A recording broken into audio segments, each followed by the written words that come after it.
Hello and welcome back to the Formula 1 chat. Today we're going to be discussing what's gone wrong for Ferrari in 2023, which is going to be a long video, so it's probably quicker if we discuss what's gone right. Nothing. There we go. Great video. But yeah, in terms of what's gone wrong, should we start with the points difference? Because last season they were sensational to start, weren't they? I think that's where a lot of people have been disappointed. They were sensational last year to a certain extent. Where are you going with this? I don't know. I don't think they were that good last year. Really? No, they were quite good last year, but they weren't too good. This year, though, I mean, it's been anything but. Yeah, so for comparison, 2022 they scored 104 points in the first three rounds, 1 DNF and 2 wins. It's not great. It is brilliant. It's all right. They've won 66% of the first three rounds. If they kept that up over the season, they would have waltzed it. They didn't. To put it in perspective, they've got 104 points. So far this season, Red Bull have 123. Red Bull have won every race. Yeah, that's pretty decent. Red Bull have scored a ridiculous amount of points, and if it wasn't for Perez not really being up there in Australia, they would have had a 1-2 in all three rounds. So I do think Perez being a lot closer to Max has helped them in that regard, because Sainz wasn't getting wins when Max wasn't. When Charles wasn't. So, I think that makes a difference. And also, I think the Red Bull's much more dominant than the Ferrari at this point was last year. Because the Red Bull and the Ferrari are very neck and neck the first three rounds. And actually, if Max hadn't DNF'd in Bahrain and then in Australia, it probably wouldn't have been as close. But this season so far, Ferrari 26 points, 2 DNFs and 0 wins. It's poor. It is very poor. I mean, they've started this season as they finished last season. Everyone kind of expected Ferrari to bounce back and be right where they were at the start of last year. Yeah. You know, they had staff changes.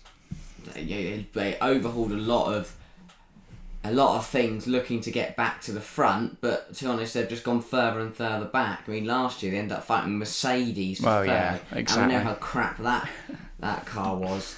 But it's just been rubbish. 26 points. That's a race win and a fastest lap. Yeah, well, this is what I'm saying. Charles Leclerc scored that 2 times in the first 3 rounds of last season, 26 points. So it shows how poor this start to 2023 has been. Of course, they could end up on the same points by Spa if they are reliable from here on out. Yeah. I just don't see that happening. No. So far, 2 DNFs, both for Charles Leclerc. In Australia, it was spun by the son of Lawrence Stroll. And in Bahrain, of course, he blew up. So if you were to add the points he would have gained, I imagine there was a top 5 finish on the cards in Australia. Potentially a little lower, but you can probably throw in at least another 8 points there. Yeah. Up to 34. If you throw in... Where was Sainz in that race? So he didn't score any because of the final lap where he battered into Alonso. Well, that would have been another 15 points. So this is my first... We've got 2 things to talk about. First... has this start of the season been a little bit misfortunate? They've had a DNF through a mechanical failure in Bahrain. They've had the Australian mess, where through no fault of his own, Charles Leclerc was punted off, and then in the complete mess of a restart, Carlos Sainz picked up a penalty which demoted him out of the points. Are they a little bit unlucky to be in the position they are? I see the argument. Because they could easily be on 50 points. Wow.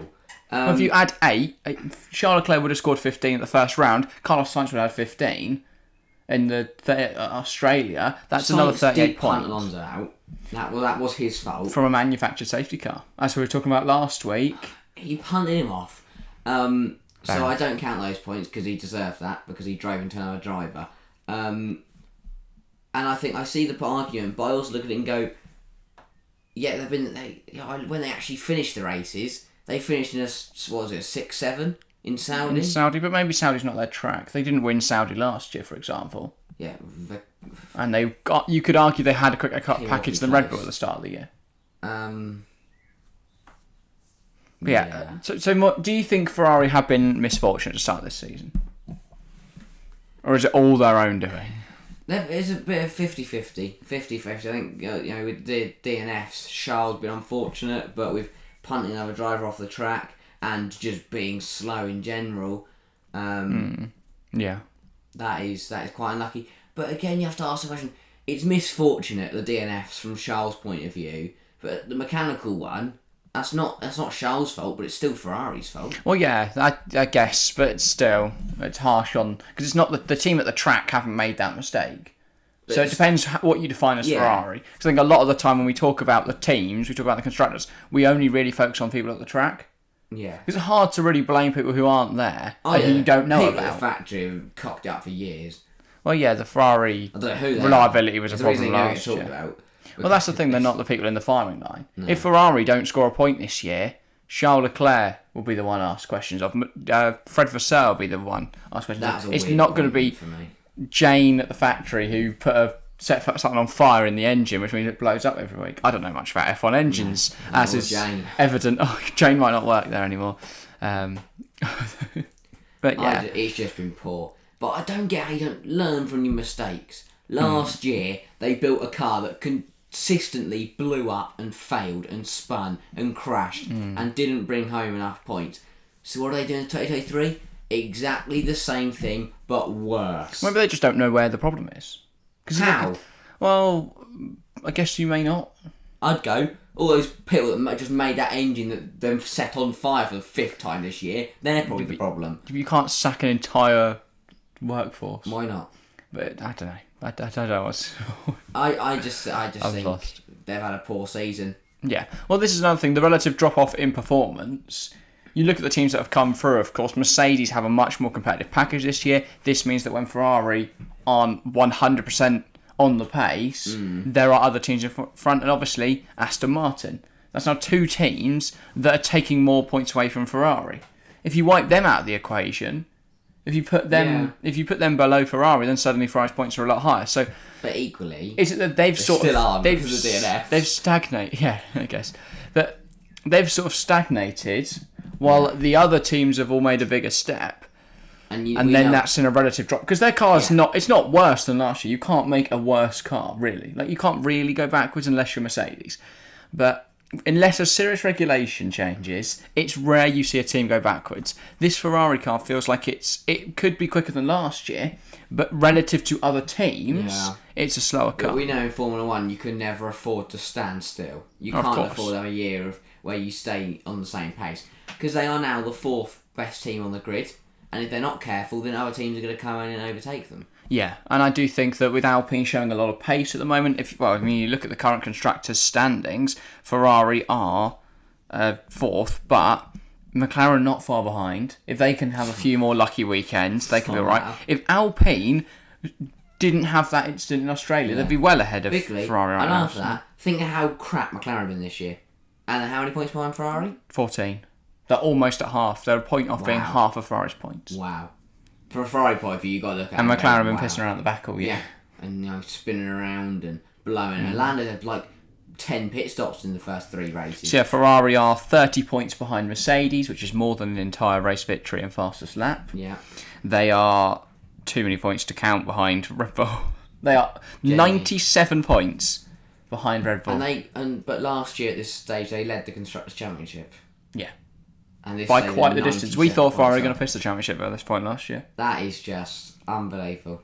How you let that happen, I do not know. And this is the thing, because it's not the drivers, it's not the team. Fred Vasseur is more than capable as a team principal. Do you not rate Fred Vasseur? I felt it was a weird appointment. Really? Yeah, I don't know. I think he's one of the best team principals out there. Really? Who else would have got? Because Matteo Binotto is clearly not a team principal. He's a clown. He's not a clown, he's just not suited to that role. But unless you're going to go get Horner out there, this is the thing, people don't like Christian Horner, but I don't think you can argue he's probably the best team principal in Formula 1. Yeah. Toto Wolff as well, definitely up there, obviously sustained success over the last decade. To be a good team principal, you do have to be people do have to dislike you. You have to be a twat. Yeah, exactly. Look at the most successful ones. You mentioned there, Christian Horner, Toto Wolff, 2 of the biggest twats in Formula 1. But they're still they're brilliant at their job. I think I'd put Seidel up there in that conversation as well. I don't think, though, McLaren would have ever let him go to Ferrari. No. But Alfa Romeo, and obviously when it becomes Audi, I think they'll cook. Because I think Seidel will be able to get the best out of whoever they bring in. Now, and that's why I still think Carlos Sainz is going over to Audi for the 2026, because he's got that Seidel link, and it'll be a chance for him to be the first driver, which he's never had, has he? If you look And he at doesn't all wanna of be- Sainz's career, he doesn't want to be in his car. Why? I don't know why Charles Leclerc. well, he's currently the top performing Ferrari, so should we be giving cars maybe, more but respect? also, I don't understand. If you're Charles Leclerc, why have you put up this Ferrari for the last 4 years? Because where do you go? Anywhere. Because he's not going to get a Red Bull seat. Are Aston going to be able to... Would Aston take him on right now? Because they're not going to get rid of Alonso, and Stroll's never going anywhere, so he's going to have to wait a year at least. Charles Leclerc offered his services to every single team on the grid. He's going to only get less Mercedes. If Lewis Hamilton retires, that's what I'm saying. Maybe we see Charles to Mercedes. I don't know. It's just... But other than that, I strange. don't see what happens. Because- But for now, Charles not going to win a championship in either a Ferrari or Mercedes. There's one car he's going to win a championship in. That's the one seat he can't get. Yeah. Because Red Bull would never put a competitive driver alongside Max Verstappen. So he's really his only option now is to wait till 2026 and see who's quickest. Because if it is Ferrari, and he's got to gamble on Ferrari or Mercedes for 2026. Let's be honest, I think we all know it's not going to be Ferrari. Hope Mercedes make up the ground, and if he joins them, because I don't see. I mean, the last prompt on our list is where do they go from here? I don't see Ferrari making up the ground before regulation changes. Oh, not a chance. Because they've shown this year they stagnated, and they needed to make up ground. If anything, they'll get jumped by Alpine or other teams. Yeah. So, is a jump to Mercedes good for Charles Leclerc right now if Lewis Hamilton retires? Yeah, 100%. Because this is just embarrassing. And how do Ferrari replace a talent like Charles Leclerc? Don't know. But from a team point of view, from a driver point of view, it's been an embarrassing season. I mean, last year, I'd count last year as a poor result as well. Yeah. Saying they were so far clear. At one point in the season, they ended up nearly losing their third spot, losing their P2. Last 4 or 5 years for Ferrari have been horrendous. Yeah. It's just ridiculous. I don't know what's going to happen. Who's going to want to go drive that Ferrari? Lando Norris? Would he really take a Could gamble? you see Lando in Norris 2026? joining? I could see Lando going to Ferrari. Would he gamble on that Ferrari? I don't know what other option he has. I think McLaren could be quicker in 2026 if anything. I don't know. I don't know if I trust McLaren to build a car. Or That's like we're looking at them now as fifth in constructors, but that's because they just sat there and waited till everyone else just careered off the road. That's what you got to do in F1. Yeah, but they won't be fifth in the constructors come the end of the season. I can guarantee that now. No, they won't. Exactly. They'll be there. But yeah, so if Charles Leclerc is to leave for Ferrari, I think Lando Norris is probably their best bet. I don't think they're going to get Ocon out of his Alpine contract. No, because he's not even Lando's going to be a difficult buyout. What after that? Bottas? Well, they look to the junior Show, categories or already. you've got to promote. Yeah, immediately promote Ollie Behrman. I'm not sure he'd want to do that either. Or you bring an Arthur Leclerc. God. But, and then write Downs on the side and see him go zooming. But it's going to be interesting to see how it all plays out. Ferrari, I think, are in a really tough spot. I hate to say Ferrari fans, but I don't see this getting any better in the next 3 years. No. No. I think the problem is they're not going to make up enough ground on Red Bull. Oh, of course not. And that's the issue for Ferrari now, is they can't. They've shown that not only can they not stay level with Red Bull, if they can't even stay level, how are they going to catch up to them? Exactly. So the only team that will be able to catch up and stay level with Red Bull is Mercedes, because we know they can. Yeah, or Aston Martin, because they've got the budget to do so, and the fact that they'll have like triple the wind tunnel time. They've also got a third. They've got teams. They've got a lot of time, wind tunnel time, to make up. That could be the advantage for Ferrari. If they were to finish 7th this year, seems unrealistic. They're to finish 5th, 6th, that sort of area. They will be getting so much more wind tunnel time than Red Bull. Knowing the way the season's going, they've probably spent half that time just flying around at themselves. They would love that, wouldn't they? Yeah. Just driving in the wind see tunnel. Fred Vasseur just moving around the wind tunnel. And they actually put the car in there and realised it's crap. Yeah. That would be I just don't see anything changing for Ferrari. I think the only way is down. I don't think we'll ever see Ferrari drop to like the worst team, but we saw it with Williams. Williams dominated for years, and now they're If anything, pretty much back in the grid. Might swap again. Williams on the surge. What are you saying? Alex Albon, Logan. Williams are only 25 points off Ferrari. Yeah, with 3 rounds in. And last year, the only time Williams have been in the top 10 this season. No, but last year Williams were 104 points off Ferrari after 3 rounds. Yeah, okay, sure. But I don't think Williams, I mean, they were 6th, Albon was 6th in Australia and he ended up smashing it in a wall. So I don't think we're going to see them scoring. Logan Sargent's only just high getting, points. he's only just getting there. Yeah, he just smashed into the back of Nick De Vries last time out. It wasn't his fault. It was 100% his fault. De Vries slowed down too early. He broke for the corner. But yeah, Ferrari, nothing's going to change. You're on for a terrible year. Yeah. Are there any positives? No. I think my only positive is that if Ferrari finish low this year, they get more wind tunnel time that they can use next year. Apart from that... And apparently they've poached 2 Red Bull employees for next year as well.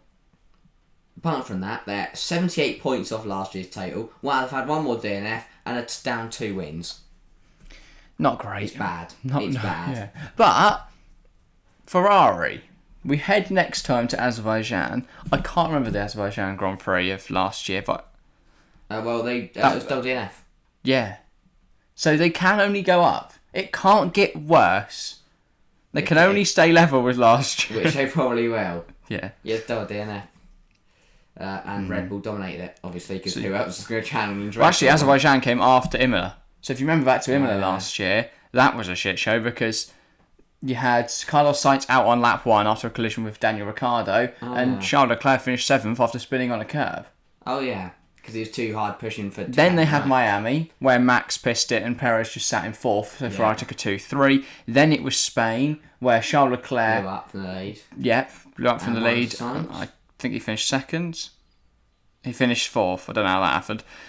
But I do not remember that. No. I think that was the one race where Mercedes actually looked Monaco, they forgot that they had a strategy, and then Azerbaijan, they double DNF'd Verper. Russ. Yeah, no, we're not making that a thing. Verper. And then Canada, I don't know what happened to Charles. Charles was struggling all race, and Verstappen. So he came 2nd. Oh, that's alright. And that, I think Max had already overtook him in the championship by that point. Oh, yeah. And then he... Basically, it's going to get worse for Ferrari. Well, it can't be worse. Right, Azerbaijan next. It cannot physically be worse than last year. So that could be a time to improve. I think it is because more teams gain on them. Because last year it was like, oh, we're out, but it's only Red Bull that get an advantage on us now. But this year it's everyone because like Mercedes caught up more because of races like that. Yeah. If not, Mercedes would have been nowhere near them. I just feel bad for Ferrari fans, really. Yeah. Yeah, it's a tough... It is a tough time. Tough time to be a Ferrari fan. And yeah, where they go from here, I don't really know because they're not... I don't think you're going to make up ground. That's the problem. Where teams are struggling in the past, they could always go, well, we'll just ride out this season like Haas did. Remember, they stopped upgrades. We're just going to focus everything into next season's car because that's the new regs. Ferrari don't have new regs till 2026. They had to get it right that we thought they had, and to some extent they had. They got the car right, just didn't get any reliability or strategy. The reliability was terrible, and they've only gone down from there. Yeah. So it's going to be a tough season for Ferrari, I think. I don't... Do you think they're going to pick up a win this year? No. No? Well, they got Is anyone other than Red Bull going to win a race this year? Yes, but the thing with Ferrari is they've got to hope that 6 drivers are all out of the running to get that win. I don't know. I still think they could. I think they can make up enough in qualifying and then Charles Leclerc can fight off. Lance Stroll wins a race over the Ferraris this year. Ferrari could improve. Because anything, I think Lance Stroll beat them in quali and then just have the car to stay ahead. But Ferrari have shown they've got 1 lap pace occasionally. But when so Charles can take a 50-lap race, they don't have that 1 lap pace. If the Red Bulls just don't turn up for one race this year, they just When's decide that gonna happen? They just can't be bothered. It's going to take Hamilton to punt off Verstappen and then Russell beat Perez. That's the way. That's the way that say Mercedes to win this year. For someone else to win. Yeah. Well, genuinely though, could we have Red Bull win? Is it possible a team wins every single race? I think Red Bull just get bored and let someone else win. They've got to slip up at some point, surely. Yeah, there will be a race where it goes wrong. Yeah, you'd imagine so. Another crash that probably isn't Max's fault. And I think we were thinking a similar thing for Ferrari. Obviously, they had already not won a race by this point, but they did look incredibly dominant, and then everything slipped away. So everything can change very quickly in Formula 1. Subscribe so you can hear us talk about F1 throughout the rest of this year. Get involved in the comments below. Where do you think it's gone wrong for Ferrari this year, and do you think they can improve on their performances so far? Yes, but how do they do it? On to that. So that is all for today, though. Thank you all very much for watching, and we'll see you next time. See ya.